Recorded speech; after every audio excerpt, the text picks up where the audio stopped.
Exploring senior living options can be overwhelming. Legacy Communities here in Lincoln can help. Every Saturday morning, caring, experienced experts take you into Legacy's 4 state-of-the-art communities: the Legacy, Legacy Terrace, Legacy Estates, and Legacy Arbors for the Aging Adventure on KFOR. I'm Dale Johnson.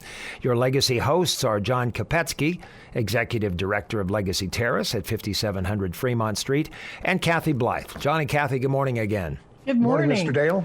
Today on the Aging Adventure, Merlin Green, a resident at Legacy Estates, reveals how legacy living has helped him reinvent his experiences. And a familiar friend on KFOR, Jeannine Bryant, owner of Changing Spaces SRS, will share her expertise about rightsizing. That's coming up on the Aging Adventure after Dr. Julie Masters, professor, and Terry Haney, chair of gerontology at the University of Nebraska, talking with John and Kathy about aging with intention. Is aging something that just happens to us, or is it something we can run out and embrace? You know, I think there's 2 ways to answer that. First of all, I do think aging is something that happens to us.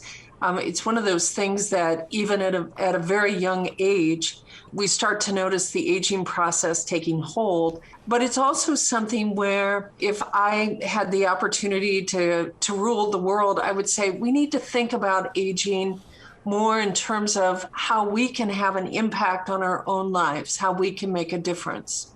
So what is aging with intention? What does that mean?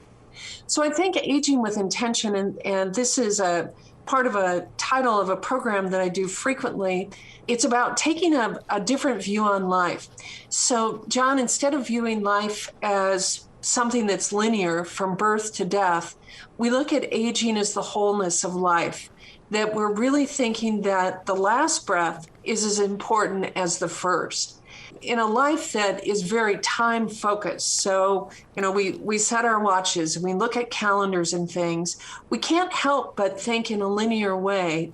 But what aging does is it frees us from this. It frees us from a focus solely about time and day, and rather it's more about life. What have I done to make a difference in the world? Dr. Masters, do you believe that even if somebody is not an optimist about aging and the ups and downs that go along with it, is that just inside us and can't be changed? Or how do we embrace looking at things with optimism and being thankful for what we can still do? Well, Kathy, that's an excellent question. And I think part of the challenge, at least that I face as a gerontologist, is that we have people who do see aging only as a negative. They see aging as a disease, not a process. When you have people who say, well, they died of old age, well, of course people are going to say, well, then aging must be a bad thing if it means you die from it. But aging can be filled with opportunity. It's about finding role models in your life who can help you see aging in a different way. I think about the people that, for instance, live at the Legacy and who have made such a difference in the world in their own lives. And by the way, I'm not talking about Nobel Peace Prize winners. I'm talking about people who just have maintained a good attitude. They've cared about other people. That makes all the difference in terms of our understanding about aging. So when we're anticipating our own aging, I mean, I think it's important to keep in mind that every stage in life has its ups and its downs, its pluses and its minuses. And how does one get that mindset and apply it to their own life? Well, John, I think, first of all, it's being honest to say that aging isn't all roses. And I'm 4 months from 60, and I can tell you the knees are 60 years old, and actually they're 58 if you think about the kneecap and when that comes into being. And there's other parts of the body that surely are 60 years old. But I think there's also this idea of being able to reflect back on life and to be able to say, here's the kinds of things that I've done that have made a difference in the world and how important that is. And again, it doesn't have to be anything grand. It can be something just as much as having been a good parent or a good friend or a good spouse. All those things can make a difference. And it's not just looking back, it's also looking to the present and looking forward. Absolutely, it is. And it's, so aging with intention means that I am appreciating the moment. right? I'm appreciating where I am right now. But it's also about, again, how can I make that last breath as good as the first? And health challenges certainly do make it difficult at times to maintain that optimism. Talk about that a little bit, if you would, Dr. Masters. Well, I think, Kathy, you're right when you say about health challenges. And what we try to do in our department is having students think about their own aging much earlier on. And frankly, we could do a much better job in talking about aging, even in elementary school, in high school, and so forth, to get people thinking about the things I do when I'm younger can have an impact as I age. But the horse isn't out of the barn even when I turn 65 or 70. I still have the opportunity to have a positive influence on my overall health through exercise, diet, engaging my brain, doing a whole host of things, living in an environment that is supportive. So thinking about some of the opportunities at Legacy, how that can make a difference in terms of how I look and think about aging can have a positive influence. The field of gerontology is fascinating and growing rapidly, and John's own daughter, Emily, is going into that field. So we're really proud. Well, I am beyond delighted to know that Emily is going to continue her education. And I've just gotten word from our department chair and our advisor that they will take good care of her. So everything's going to be in place. So proud Papa can rest easy. Absolutely. John, thanks for believing in us. Kathy, thank you. Dr. Masters, thank you very much. Coming up, Rightsizing with Jeannine Bryant when the aging adventure continues.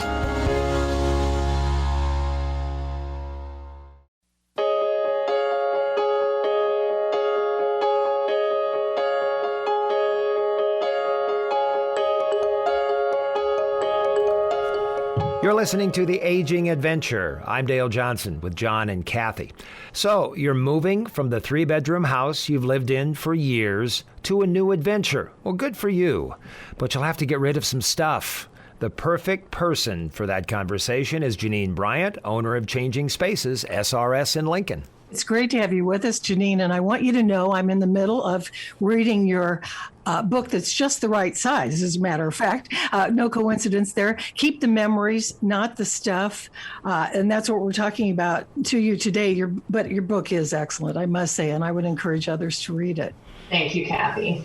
And you come to this from your own personal experiences with grandparents and parents. Yes, absolutely. And, I always say that if you haven't had the opportunity to clean out a house yet, just wait, because you will. I mean, this is something that pretty much everyone has to deal with at some point in their life. Either you will move, or you will have to help a loved one move, or you have a loved one who will pass away. And, at the beginning of my book, Keep the Memories, Not the Stuff, I say, everyone dies eventually, and something has to be done with their stuff, right? And so that's what we talk about a lot at Changing Spaces SRS. And certainly as it relates to folks who are making that move over to a retirement community like the Legacy, it's always a positive move. It's always a positive thing, but it can seem very daunting and overwhelming as to how do we actually get there? Because you do have to let go of some of your stuff if you're going to be downsizing. And you're quick to point out that we may be getting rid of stuff, but we're never getting rid of the memories. That's right. Absolutely. And I think later in the program, we're going to be speaking with some folks who live at the Legacy. And, I bet they still remember their life before living at the Legacy. And so you don't always need the stuff to spur on those memories. I think sometimes some of the hardest things to let go of are those items that we consider keepsake clutter, those items that are attached to a special time in our life or a special memory. And, my message is that the memories live inside of you. They don't live inside of your stuff. So it's okay to let go of some of those things. You're not going to forget the memory, and when you are downsizing and moving, it's all about setting priorities. So, my advice is never to get rid of the things that are most important to you. My advice is to let go of the things that don't matter quite so much so that you can keep the most important stuff.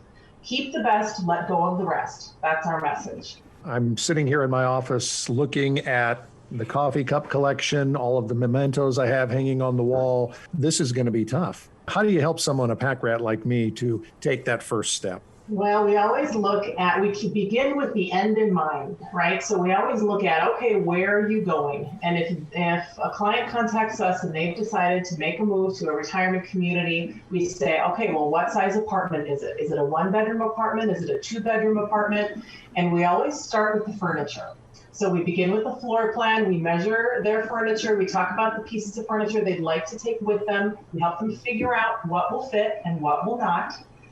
And then after we figure out the furniture, that's when we start going through that little stuff, okay? We just take it room by room. We look at the kitchen, how many cupboards are in the new kitchen? How many cupboards do you currently have? And how much cooking do you do, right? So if you're not gonna be using it, let's not bring it. And lots of times, especially at places like the Legacy, we encourage our clients to talk to others they know who have lived there, because chances are you're not going to cook nearly as much as you thought you were, because they have fabulous food service there. And then, we go through your collections. So I actually helped my mother-in-law move to Legacy a couple months ago, and she has a collection. It's a collection of little porcelain shoes. And all of her collection fits into one piece of furniture. It's a curio cabinet. And as we did the floor plan and did our measurements, we figured out that curio cabinet will fit. So that means she could keep all of her shoes that went into it. Now, the precious moments, that curio cabinet wouldn't fit. So she had to let go of those. We're keeping the best, we're letting go of the rest. We're keeping the ones that are most important to us, and we're letting go of those items that are maybe a little less important to us. You also emphasize honoring your family's wishes and honoring the memories by not, if you're going to get something and just stuff it away into a box in the basement and nobody's ever going to see it again, is that really worth saving? You say if you've got things that are that important to you, find a way to display them and or use them. That's right. Yeah, it always comes back to priorities, right? You get to make the decision. But we can have anything we want, we just can't have everything that we want, right? And so we have to determine, what do I have room for and what is most important to me? And so my book, Keep the Memories, Not the Stuff, tackles that issue of going through items, inheriting items from the death of a loved one. And we always wonder, what should I keep? What should I let go of? And my message is to keep those items you can use or display. But if you're keeping things just to put them in a box and store them in the basement, then what good is that doing, anyone? And this is, good advice, not only for a person who might be moving to a senior living community, but really all of us could stand to have a little right-sizing throughout our lives. Clutter can absolutely take over. It comes in every single day, right? So we've got to stay on top of it. It's a common American problem. People of all ages have too much stuff. You have a really great website, easyrightsizing.com, and you've got some things that can be downloaded there on tips to get ready, start the process, and so on. So easyrightsizing.com. I visited a couple times. Yes, thank you, Kathy. Tell us the name of your books again. Yep, my recent book is Keep the Memories, Not the Stuff. And then my first book is called Ready to Right Size. So that's a perfect guide for someone who is thinking about downsizing and moving. Excellent. Thank you so much for being with us, Jeannine. Thanks, guys. Thanks, Jeannine. When we come back, a resident at Legacy Estates shares his experiences on the Aging Adventure.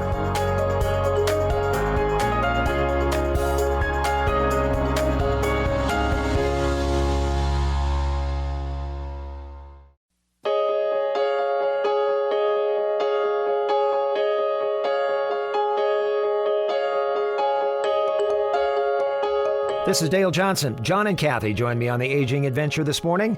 For our final segment of the day, we reach out to Merlin Green, resident at Legacy Estates. Merlin, thanks for joining us this morning. I know from talking to the people at Legacy Estates that you are a very, very active person. You're not sitting around watching the world go by. Tell us how you stay busy. How I stay busy is I think I should volunteer. When I'm retired, I'm able-bodied. And when I retired, I thought I should volunteer at something. I'm not really too interested in being a greeter or an information purveyor at some place. So I took it upon myself to do all the things I can do at Legacy Estates in a voluntary. And I help with setting up and tearing down bingo, and I water the plants, and I give my travel logs, and I have a thing to name that tune. And it's just things like that, so I can keep myself busy and volunteering at the same time. So you, I know, have traveled. You mentioned the travel logs. You've been all over the world. Tell us about that. I got my travel wanderlust, I think, when I was in the Air Force and stationed in the Philippines and Germany. And after I met my wife, we continued to travel at least yearly, and a lot of times multi-times a year, mostly to the Western United States and very nice national parks. And it was just natural to combine my hobbies of travel, hiking, and scenic photography together. Of course, in the early years, it was 35 millimeter photography. So you'd photograph, you'd develop, you put it in an album, put it in a case, forgot about it. Your family didn't care about looking at it, maybe your mother. But then digital photography and computer apps came around, and it's just a whole new world for me. I actually scanned all of my 35 millimeters onto the computer. And from there, I used the computer software to develop the photos into light groups. And I added narrative soundtrack and even voiceovers if I wanted. And I used the internet to embellish my narratives to get everything correct. And then I found the friends and family were a little more interested. And when we started traveling internationally to more exotic locales in 2004, the tools available to me become much more useful, and my travel logs become very interesting to friends and family. Obviously, you've not been traveling for a while here. Most likely you haven't been traveling for a while. Do you still have lots of places to go on your to-do list? 2020 was the first year we did not travel anywhere, not even one place. Well, anywhere. And there are some places. We have a trip scheduled for a year from now to the Columbia River, a cruise up the Columbia and Snake River. And there's some ideas, but nothing definite right now. What inspired you to take your own personal experiences and share them with others? Why did you go through all of the process of scanning all those 35 millimeter pictures and putting music to them and a narrative? What was the reason? Well, the reason was originally I thought photographing and then putting them in an album in a way that's so useless. Even I didn't look at the photos much. So that's why I grouped them into the group. And then when I moved to Legacy Estates, the first day here, I noticed on the activities calendar, they had a generic travel log. This is San Francisco. And I offered to present my travel logs, and they accepted. And they took my offer, and I started presenting monthly travel logs. And 6 months, 8 months into it, the other legacies asked me to take my show on the road, and I happily accepted. And so I do all three legacies once a month now. The travel logs keep my mind very active, analyzing them, deleting, adding, rounding them out every time. And the residents are really like my presentations, well, for 2 or 3 reasons. Number one, if they have not visited some locale, it allows them to experience that locale. And if they have visited the locale, that's reviewing their trips there. And they also keep a real sharp eye on me to see whether I present everything correctly, by the way. And also, since I hiked deep into some of these areas, I do present a view of a location, even the ones who have previously been there may have not have seen. And getting to know the residents at all these locations is one of the real benefits from it. As I get to know them more, I have beginning a lot more interaction, questions, comments. Now they look forward to having me back, and they're just like old friends and family to me. One of the main questions I get is, what was your best experience?